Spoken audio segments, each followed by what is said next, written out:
Good morning, everyone. I'm Angie Rubinik, and I'm one of the conference co-chairs. I hope you're all enjoying the conference so far. The simple act of breathing. We do it every day, not thinking about it, just letting it happen. But what if we slowed down, took a moment, and really noticed what our breath can do? What if we could use our breath to focus, de-stress, or control our emotions? And what if we could do that same thing for our students? With a teaching career of almost 30 years, Wynne Kinder has been using her experiences to bring mindfulness practices into our schools, special education programs, and alternative education. Through her company, Kinder Associates LLC, and as a trainer for Wellness Works in Schools, developing and using the breath and the mindfulness tools to bring awareness to students and teachers. It is my pleasure to introduce Wynne Kinder. Thank you. Good morning. I should do a sound check. How am I doing, Rob? Is it, oh, I'm great. Okay, excellent. I will take that. I will take that. We have adjusted the lights and checked the sound. There's one thing that we didn't get to check, and that's working with these chimes. So when we get to that, just know it'll be a little messy, and we'll try some things out, and I may go to the back for that. So just, we're not as polished as I would like, you know, or never have been. So I'm going to ask you first to find the typo in the title. Okay, it's obvious. Thank you. So I was playing with the PowerPoint. This is not just a slideshow, I promise you. This is going to be more experiential, but I do like to have visuals. So I was playing with the PowerPoint, and I kept thinking, the point of mindfulness, or the outcome of mindfulness, or the process of mindfulness is being right here, right now. And that's a challenging thing for many, many people, is to arrive and to be able to put our attention on the present moment. The part of mindfulness that is probably my favorite is mindfulness throughout the senses. To truly sense in just more ways than just knowing you got here and you're sitting here, right? Checking your watch, yep, this is where I'm supposed to be. I have an app for this that tells me where I am, my GPS, that I'm right here. That's my evidence. I think there's just so much more we can do, whether it's visually, auditorily, kinesthetically, tactily, through our senses to truly arrive in the present moment. And our senses can also tell us when our attention has left the present moment, because it will. Our attention will check in, go, yep, I'm in a crowd, and it will check out, or it will be hijacked, or our attention will drift. Our attention will go to the gurgling belly. Our attention will go to the foot that, you know, we stubbed the toe this morning, and oh, now it's, our attention will go to many different things, the past, the future, concerns, the to-do list, right? The exhibitors hall where you haven't gotten yet and you're thinking, wait, but if I stay at the Keynote, I can't be at the exhibitors hall, and I wanted to get that bowl of candy. They have the Starburst, right? So that's where your attention just constantly goes. My question is, why is there so much sugar going on in that? Never mind. That's another talk. But the idea is your attention will drift, will bounce. Your attention will do all of these things. And then if you're trying to pay attention to this moment with as much of your senses as possible, that becomes a challenge because the door keeps opening. The sound draws your attention, right? The slides might be interesting. That draws your, and then the door opens, and then, you know, and you start wondering, wow, did they not put enough padding on these seats? What's going on there? So now you've got Sensorially, so much going on. Thousands of stimulus inputs in a single second. And what I'm going to ask you to do over and over is bring your attention to just one. To notice when the door catches your attention, and then go, yep, that was the door. I'm bringing my attention back to where I started it in the first place. So this will be a progressive practice of using your senses. So sensing that you're here is going to be the challenge for our time together, okay? And here's my disclaimer. If at any point you do notice, wow, these chairs are way too not cushioned, you could stand in the back. You can lay down in the back. You can go to the side, right? You get to choose. Do not feel that because this is a mindfulness thing that you have to be still, kind of like the people that are on the front cover of the Time magazine. And they keep doing these mindfulness things, and they have these people in perfect postures. Ooh. Adjust. And if you got the squeaky chair, own it, right? And if you're moving around, please keep noticing through your senses what your experience is in this moment. And if you want to move to another spot because, wow, the person right next to you is really right next to you, move to another spot. And then bring your attention back to what we're practicing, to what we're doing. If you need to take a bio break, come back. We'll have your stuff, maybe, okay? So that's kind of all the disclaimer. You get to choose based on what your senses tell you, okay? So that's the name of the time that we're here together. And I do think that NPR is probably going to steal it.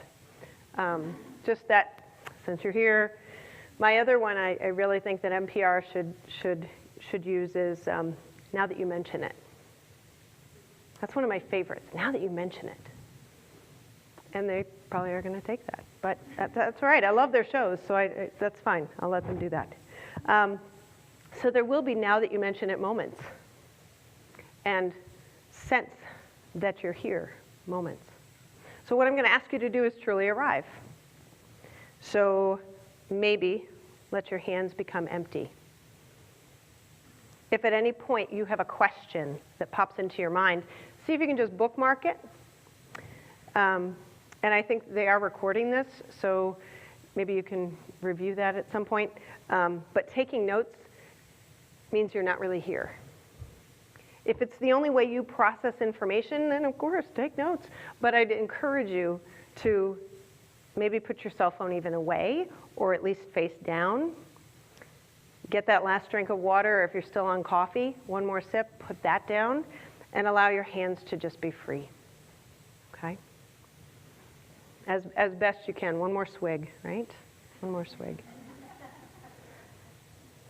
So we'll just get into I know a lot of people are defining mindfulness today, and I wish I could hear all of those, because I'm still trying to come up with my own. But let's play with a few. So what is mindfulness? Well, slowing down and single tasking. We have truly glorified multitasking. I think people write it on their resumes or their CVs, whatever that stands for, but they write it, I can multitask. I can do 7 different things at one time. Not well, but I can do them, right? So single tasking is what I'll invite you to do today. Probably, I don't know what he'd want to call himself, but he's the mainstream Western medicine bringing mindfulness to at least the United States, but first to Boston, Jon Kabat-Zinn, father of mindfulness. No, he would hate that if no, I'm not going to say that. But Jon Kabat-Zinn truly is a source for understanding many aspects of mindfulness. Paying attention in a particular way, on purpose, in the present moment, without judgment. And he just added this a couple years ago, with compassion.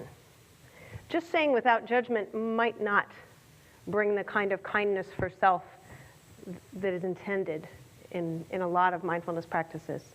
John has also said that mindfulness is, in fact, what emerges when we're paying attention in a particular way on purpose, without judgment, and with compassion. So it's what emerges. It's not even meant to be a tool. It's just kind of what comes up. So you just kind of start to notice, wow, nobody really even has a sense of mindfulness. 35 years ago, John started the mindfulness-based stress reduction clinic at UMass Medical School. 35 years ago, and he's still adding stuff to his definition.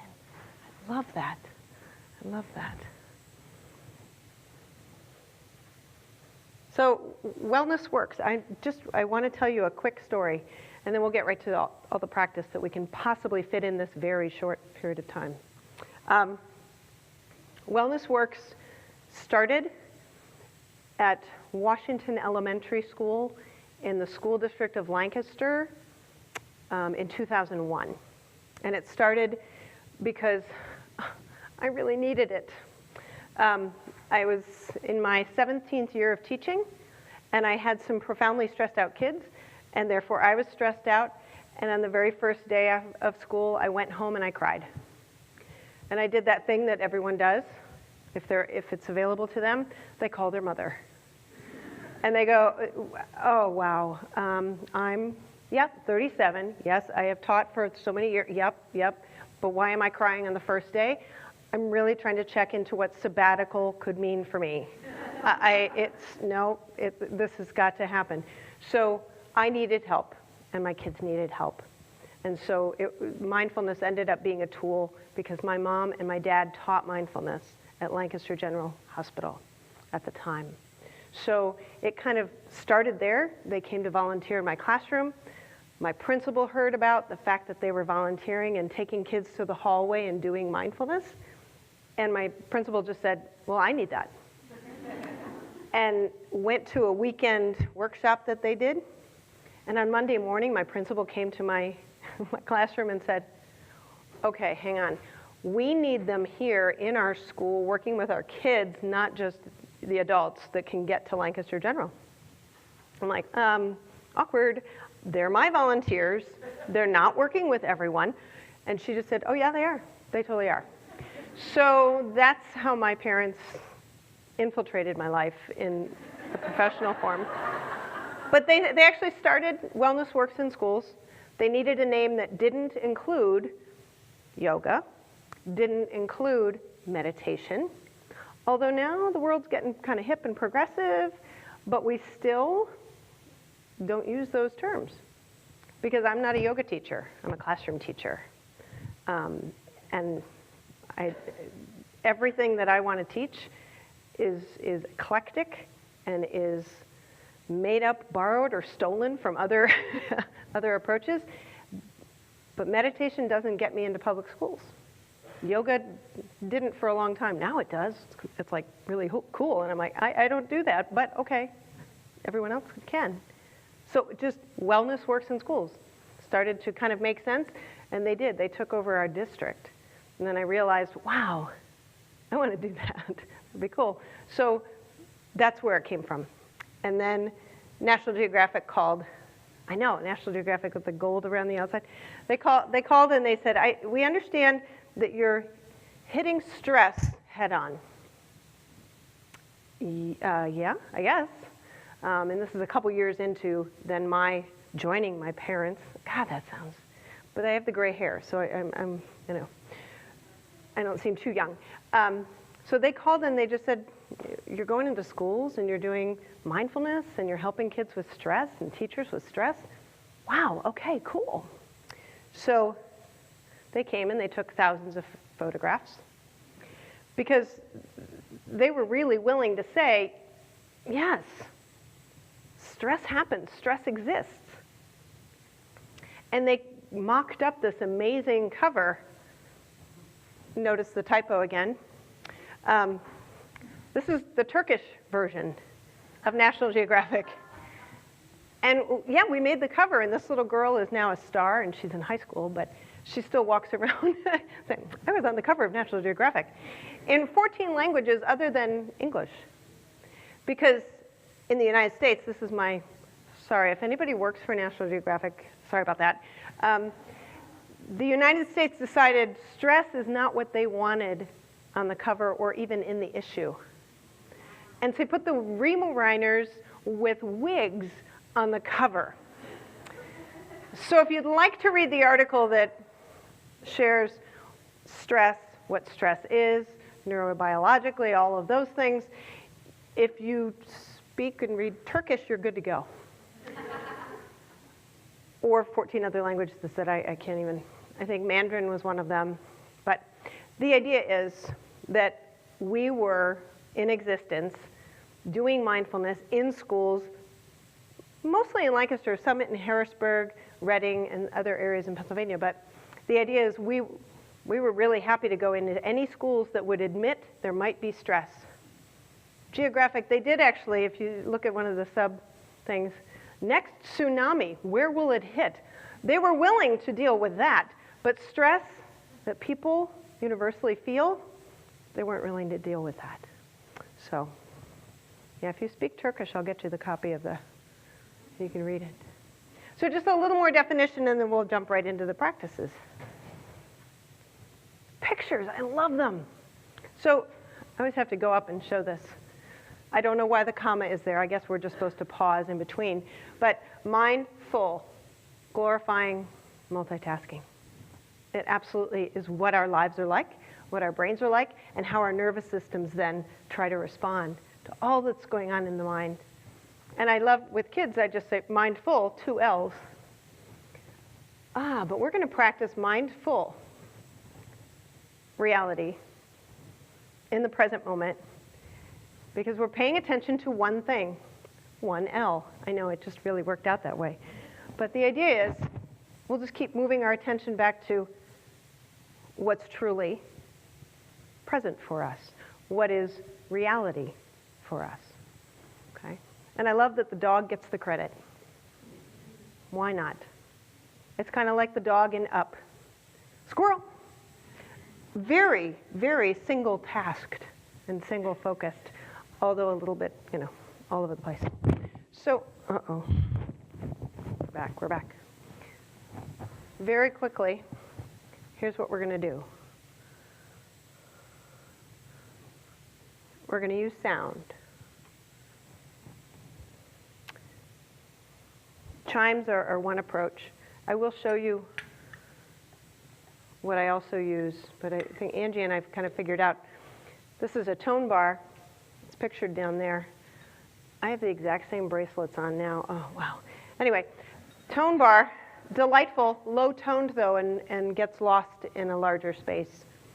So if your classroom is really big, you may want to choose these.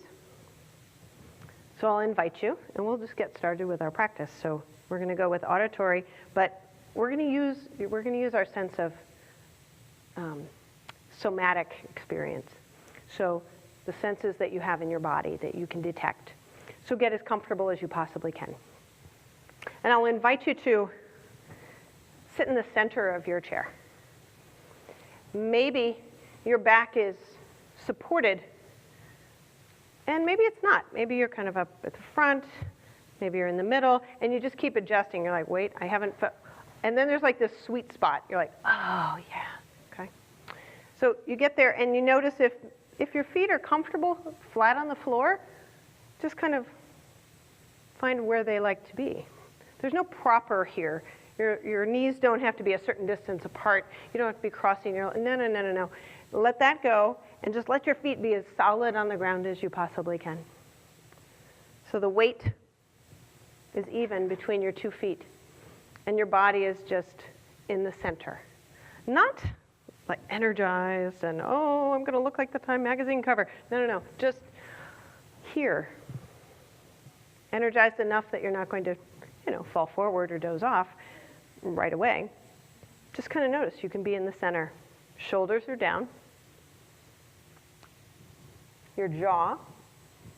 If the top teeth are touching your bottom teeth, see if you can create space between the two. Maybe your tongue just gently pushes to the roof of your mouth and you're like, yep, I was holding tension there. Creating comfort for yourself. Maybe your eyes close.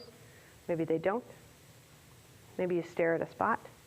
Maybe you do long blinks. You choose what your comfort is. And then remember, we didn't do a sound check on the chimes, but just kind of let whatever sound you hear come to you.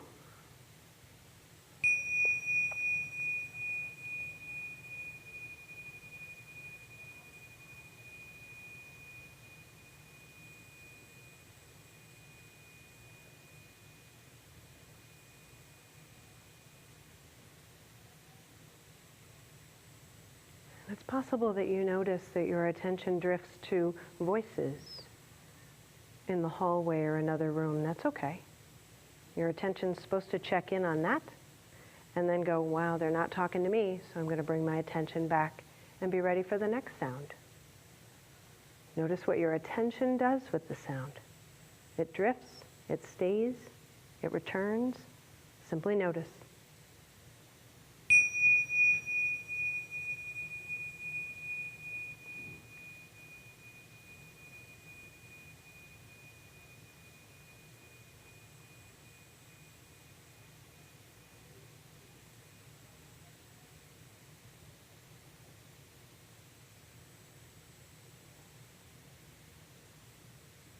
And then listening for one more sound.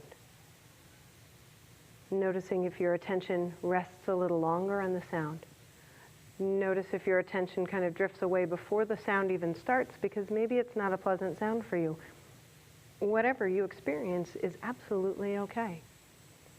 Your attention comes to the sound.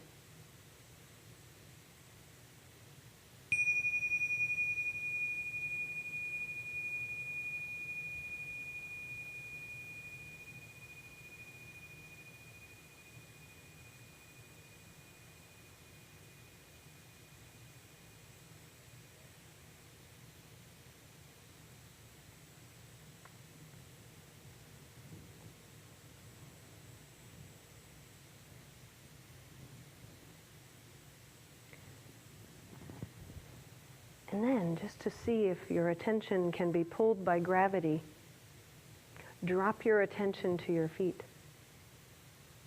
And there's no sound there, so you're moving your attention through the senses in your body, kinesthetically, tactily. And your feet are on the floor. And if you've shifted and they're not quite flat, that's fine. But if your feet are in contact with the floor in some way, notice how you can detect that. Pressure, heaviness, lightness. Maybe you can actually feel your toes in contact with the floor through your shoes. Maybe not.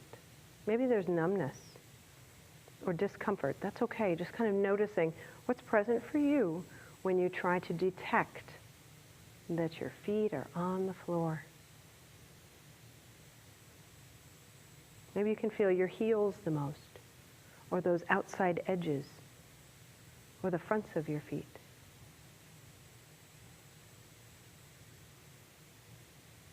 And you allow your attention to rest there for just another moment, your feet in contact with the floor.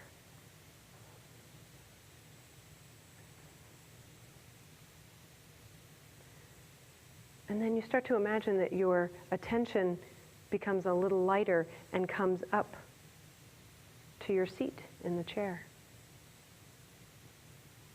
And there's contact there. And it's possible that there's more weight on one side than the other. That's okay. It's your seat in the chair. You're sitting. It's no biggie. But the idea is that there's pressure, there's warmth, and there's maybe tingling, maybe tightness. But there's a sensation that is connected to your seat sitting in your chair.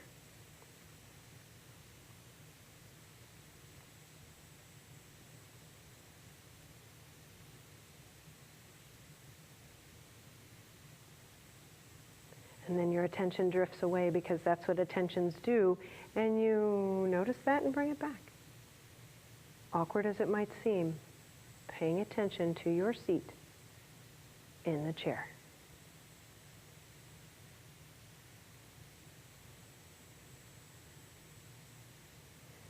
And then intentionally, you allow your attention to come to your hands. And your hands are probably in contact with something else, each other, your lap, your legs, however you want to have your hands. And you don't need to move them, but if they're uncomfortable, move them. And then settle your hands. Let them feel comfortable where they are. And notice what they're in contact with. Notice what evidence you have through your body, through your attention, through this moment, that your hands are in contact with something else. Noticing maybe the temperature difference. They're in contact in one area and not in another. And you just notice that.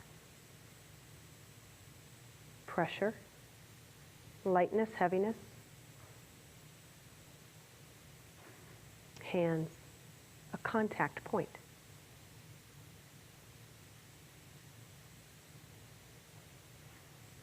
And then you get to decide, you get to make a choice where to place your attention next. And possibly you go back to one of the contact points that we just checked in on. Maybe you send your attention again to your feet because maybe that felt most predominant or the least awkward or the least busy. Just decide, feet, seat, or hands. Wherever you choose to rest your attention for the next maybe equivalent of 2 breaths. Feet, seat, or hands.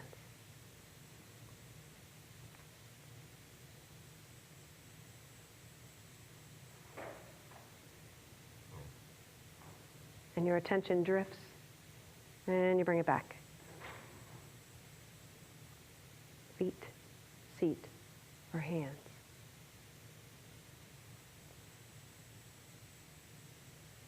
And then, while we're here, since you're here, allow your attention to go to wherever you notice breathing happening. It's very possible that the person next to you, you can actually hear their breathing, and that's where your attention goes. But then bring it to where you feel breathing in your body. Maybe you can feel the air coming in through your nose and going out through your nose. Maybe you can feel it in your throat. Maybe your shoulders seem to lift and lower even the tiniest bit. Or maybe not.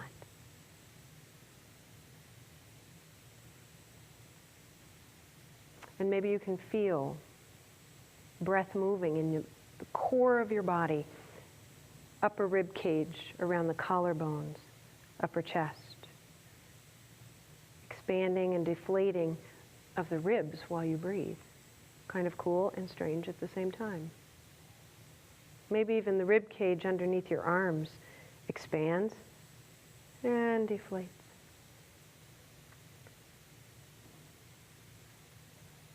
And if you're leaning against the back of your chair, it's possible that you can even feel breath in your back.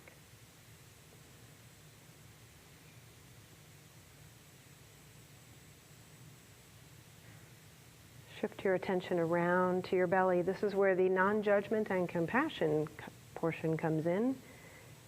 Does your belly move when you breathe?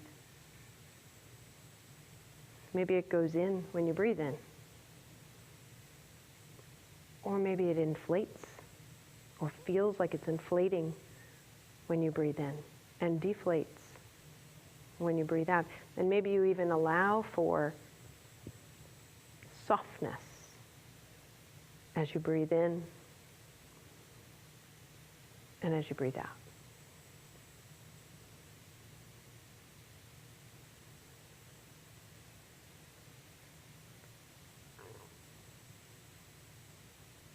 And then you get to choose again. If you're continuing to pay attention to your breath, simply rest your attention like it's a sticky note. You rest your attention on wherever you feel breath the most. You checked in on all of these places. Now rest your attention on breathing in and breathing out.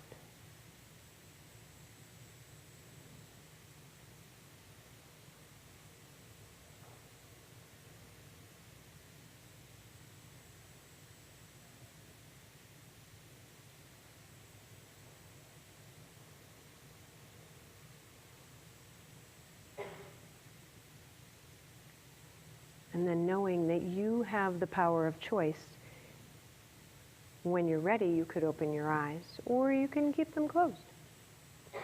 You get to choose.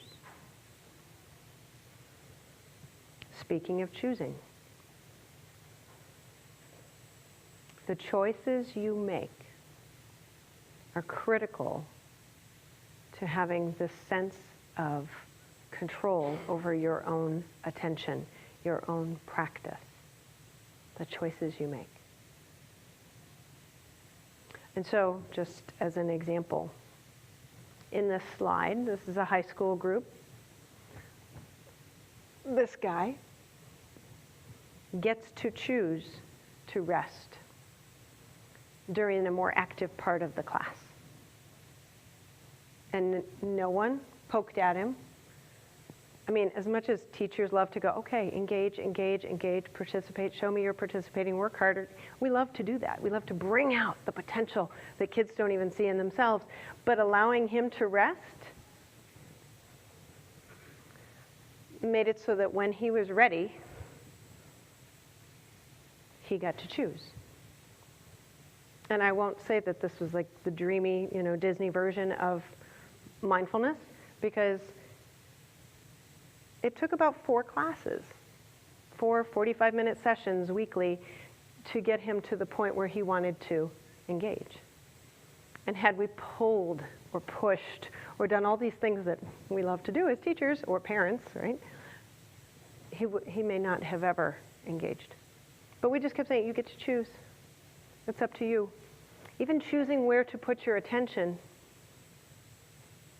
is a critical piece to then being able to engage more in the practice. And the breath, we played with that a little. This is one of those stories.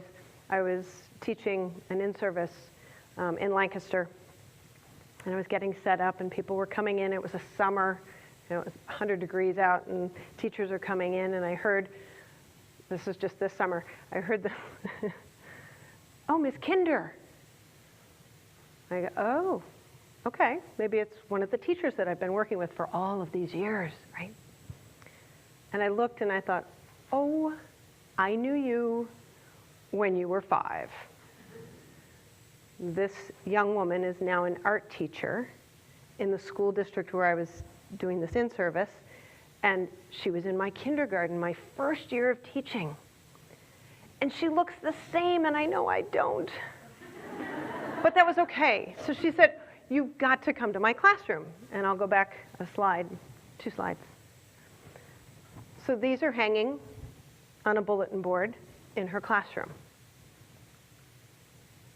And that is hanging on the same bulletin board. And we use that as a breathing tool. We all find these different ways to engage our students. And with sound maybe, or with a breathing ball, and I have one if anybody wants to try it afterward, you can. But the idea is, she found these tools useful for her in her art classroom. And you will find what works for you as the teacher, as a human, but also as just the guide for kids to be able to use these tools as well. So that was a freaky moment, I will tell you. It's only 30 years later. I mean, no problem. This just reinforces choice and opportunity to move. So we're going to do some more movement. I'm actually going to sit up here for this segment of our time together. Odds of falling quite high, but we'll give it a shot. So shift around in your chair and do kind of like the free form thing, where you're like, well, this is really what I want to do. And you just kind of check in and go, okay, Maybe you yawn. Maybe you stretch. Gentle twist. And it's possible, oh, forgot about the microphone. It's possible that you're yawning and you're like, wow, this is a really boring keynote. Yawning is not because you're bored, even though you might be. It's not because you're bored, it's not because you're tired. It's because you need to reset. It's because someone said, oh, yawn? Oh, sure, I'll do that. Thank you for that. Sure, I'll do that. And maybe I'll yawn twice. Maybe I'll yawn 3. It's because your nervous system needs a reset. It cools your brain 1.5 degrees. It actually resets your nerves all the way down to between your toes. Creepy that somebody knows that, right? But the idea is you're breathing in more oxygen than you usually would, and you're breathing out more yuck than you usually would. So yawn at will, okay? So sometimes just that kind of movement and permission to move however you want, right, brings on the, hey, it's safe to reset. Let's do this. I'm going to get everybody. Anyone? Okay. So now we do some kind of intentional resetting movement. So place your hands, palms up, on your lap. And notice, this is just fun for perception. Notice if your legs can feel your hands there. And then notice if the backs of your hands can feel your legs there. That might be a challenge for attention. It is for mine. Legs, you feel the hands? Hands, do you feel the legs?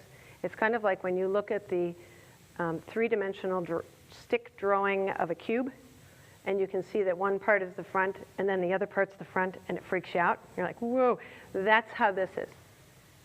Hands detecting legs. Got it. Legs detecting hands? Just kind of cool and strange. And now we'll do a little movement with hands. Just lift one hand up. Let it float. Flip it over and let it come down.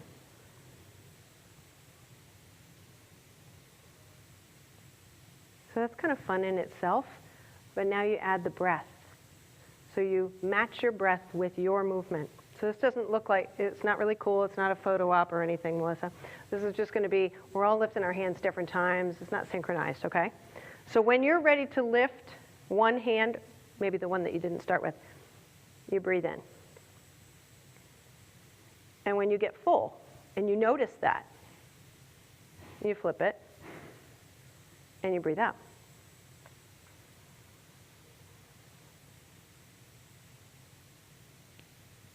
And then that one went so well, you keep going with the other one. You breathe in to lift, and you breathe out to lower.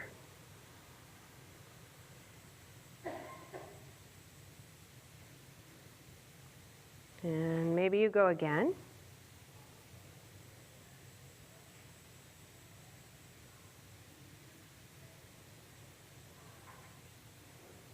And here you are paying attention to your body, your breath, but you're still very aware that there's some noisy stuff going on in there. But it's okay. If the door opens, I've got some karate chop moves I can do, but honestly, we're just going to keep going. I'm not going to go and say, excuse me, can you stop doing what you're doing? No, it's a teachable moment. I'm going to keep my hand moving, and I'm going to keep bringing my attention back to my hand. I'm going to use my breath to stay calm because that's sounding even louder than it was before. And I start to notice that I'm a little anxious, but wait a minute, I'm just moving my hand. I'm right here, right now.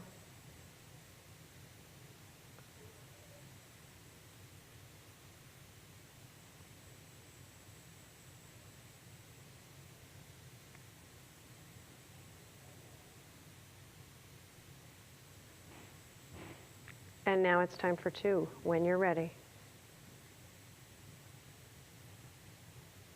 Notice if you can move your attention to your fingertips.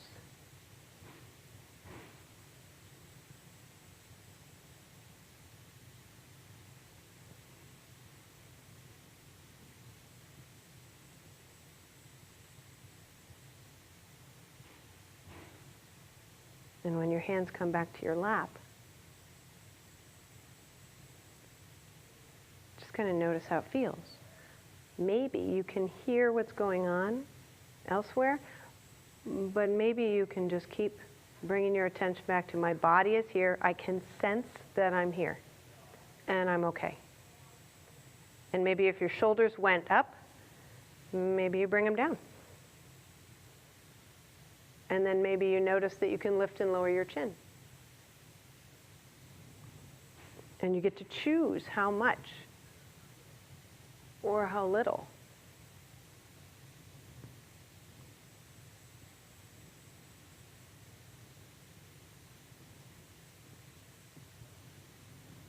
And then you try tilting from one side to the other side. And without judgment, because if there's cracking or grinding, there might be this idea that, oh, there's something wrong with my neck. Oh, no, no. You're just moving your head. And whatever comes with it is fine. You slow it down.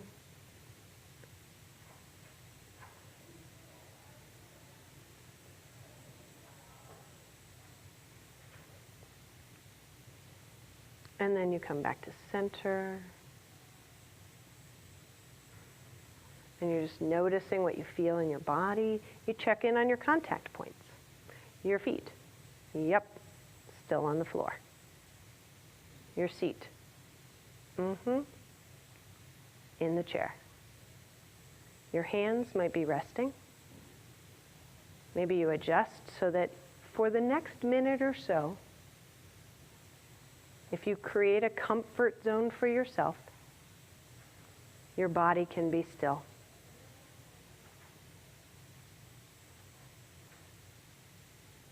If you haven't created comfort, then there might still be need for movement and adjustment.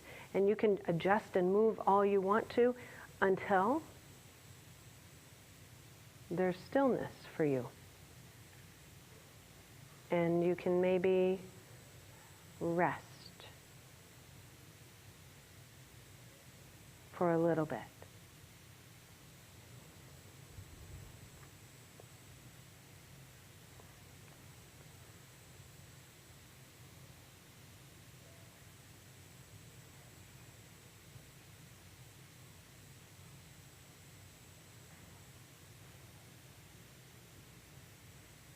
And then you move your attention to your breath again.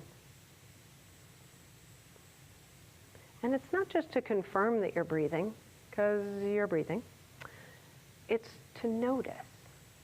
There's an in-breath. And there's an out-breath.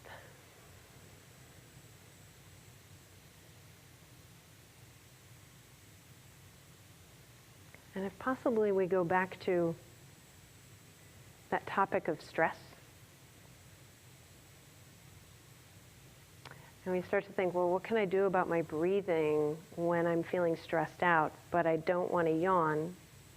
What do I do? Make the out-breath long. So the next out-breath goes just a little bit longer than usual.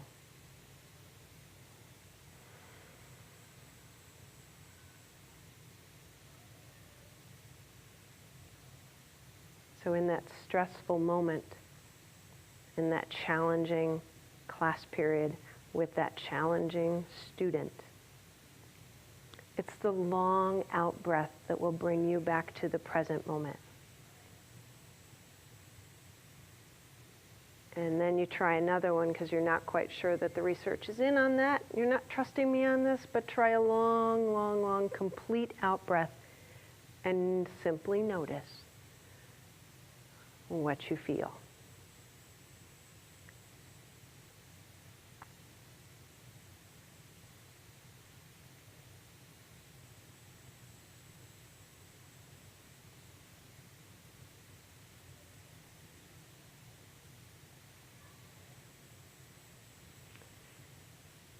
And then you open your eyes, if you'd like, if you'd like.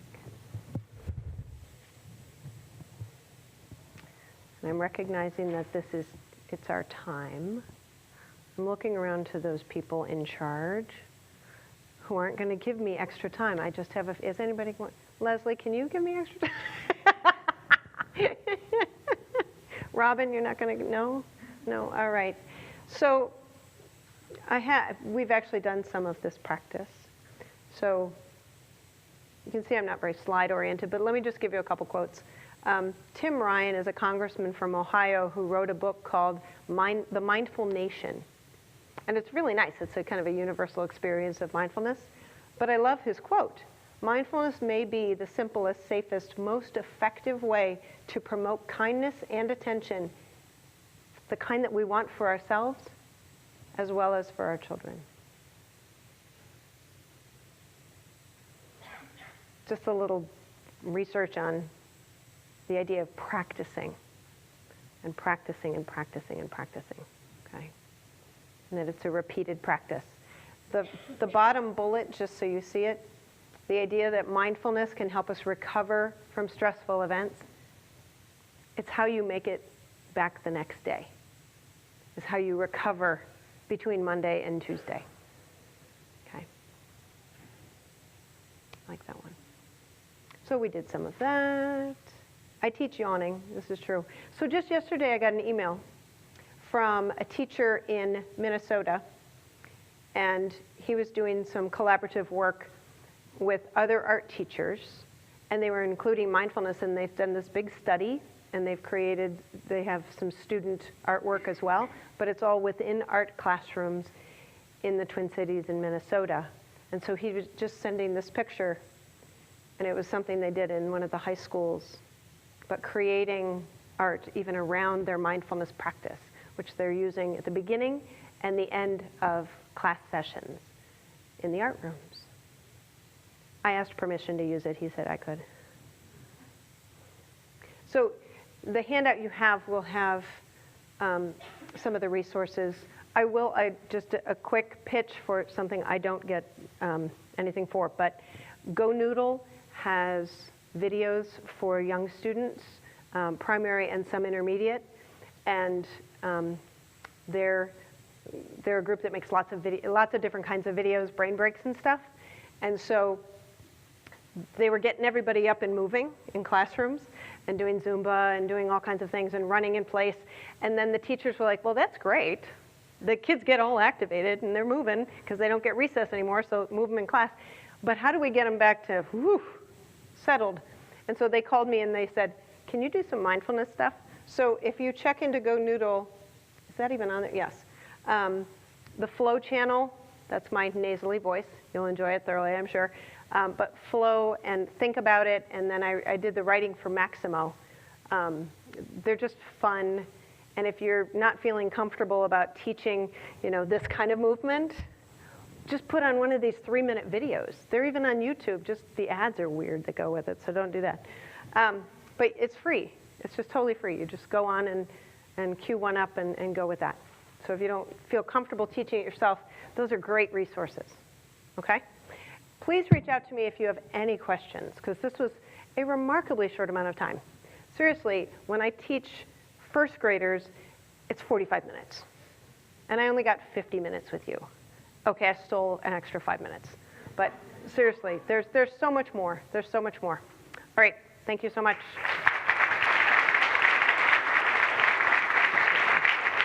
Okay.